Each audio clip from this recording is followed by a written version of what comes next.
Hello मेरे प्यारे दोस्तों, आज मैं आपको सुनाने जा रही हूँ डॉक्टर छमिया लोमड़ी की कहानी। तो चलिए शुरू करते हैं।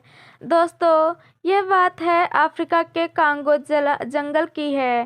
कांगो जंगल में सैकड़ों छोटे छोटे गांव थे। उसी जंगल में एक छोटा सा टाउन था जिसका नाम था जुम्बा। जुम्बा में कोई इंसान नहीं रहते थे, बल्कि जुम्बा एक जानवर से संपन्न गांव था। आसपास के सभी गांवों में जुम्बा सबसे प्रसिद्ध गांव था। इसका कारण यह था कि जुम्बा में हॉस्पिटल, स्कूल और खेल का एक मैदान भी था। इसलिए जुम्बा के लोग आसपास के गांव से ज़्यादा पढ़े लिखे रहते थे। दूर दराज से सभी जंगली बच्चे पढ़ने के लिए यहीं पर आते थे। अगर किसी को कोई बीमारी हो जाती तो इलाज के लिए सीधे छमिया ताई के पास आते। इसीलिए जुम्बा गांव का दूर दूर तक बोलबाला था। छमिया ताई एक बूढ़ी लोमड़ी है जो सभी मरीजों का इलाज 5 रुपए में करती है। छमिया यहाँ की एकमात्र डॉक्टर है। दरअसल छमिया चाहती थी कि उसका बेटा भी गांव का डॉक्टर बने, लेकिन वह पढ़ाई कर कहीं शहर में जाकर बस गया।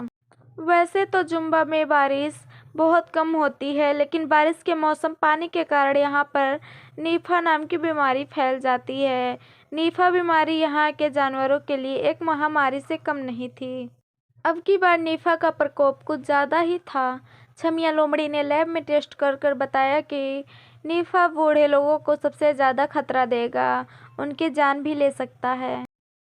छमिया ने गांव के सरपंच भालू से बात कर सभी जगह इस तरह से पोस्टर लगवा दिए।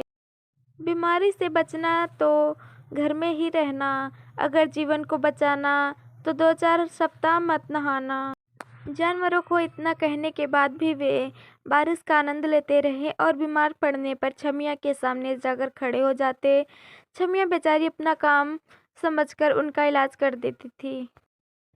जानवर लापरवाही करते गए और नीफा बीमारी और अधिक फैलती गई। मरीजों का इलाज करते करते छमिया ताई को भी नीफा हो गया।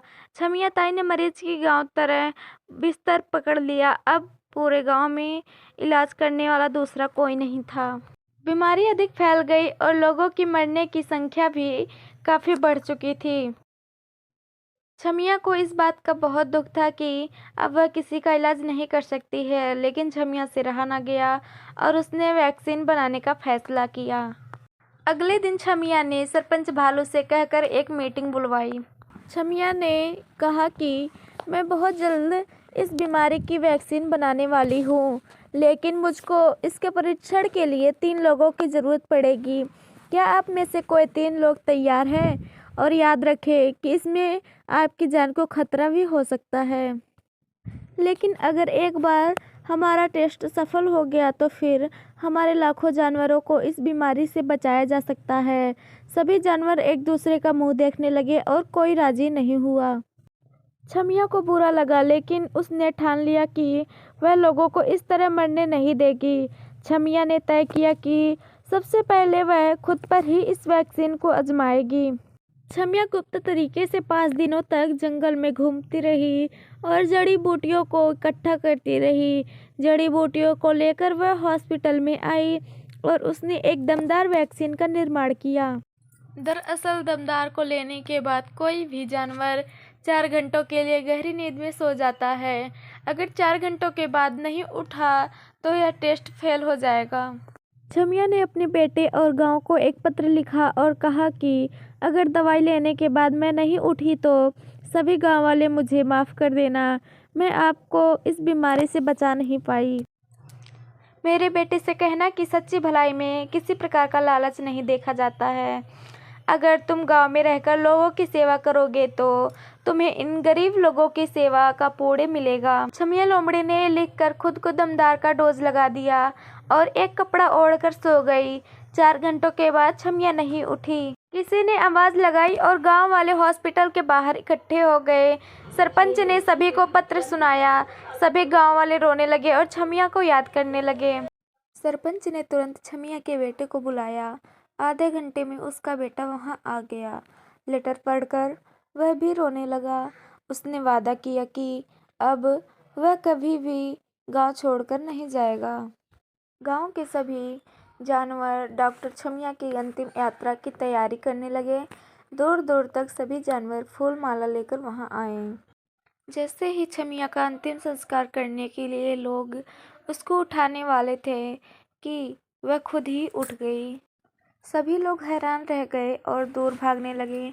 छमिया ने कहा, भागो मत। दरअसल दमदार वैक्सीन बूढ़ों को 6 घंटे के लिए सुलाती है। मैं ये लिखना भूल गई थी। अब मैं ठीक हूँ और ये वैक्सीन भी कारगर है। अब गांव में कोई नहीं मरेगा। इसके बाद छमिया सभी गांव वालों को दमदार का डोज लगा देती है और लाखों लोगों को इस बीमारी से बचा लेती है। मेडिकल क्षेत्र में इतना बड़ा योगदान करने के लिए कांगो के शेर ने उसको कांगो रत्न से सम्मानित किया, जो कि वहाँ का सबसे बड़ा पुरस्कार है।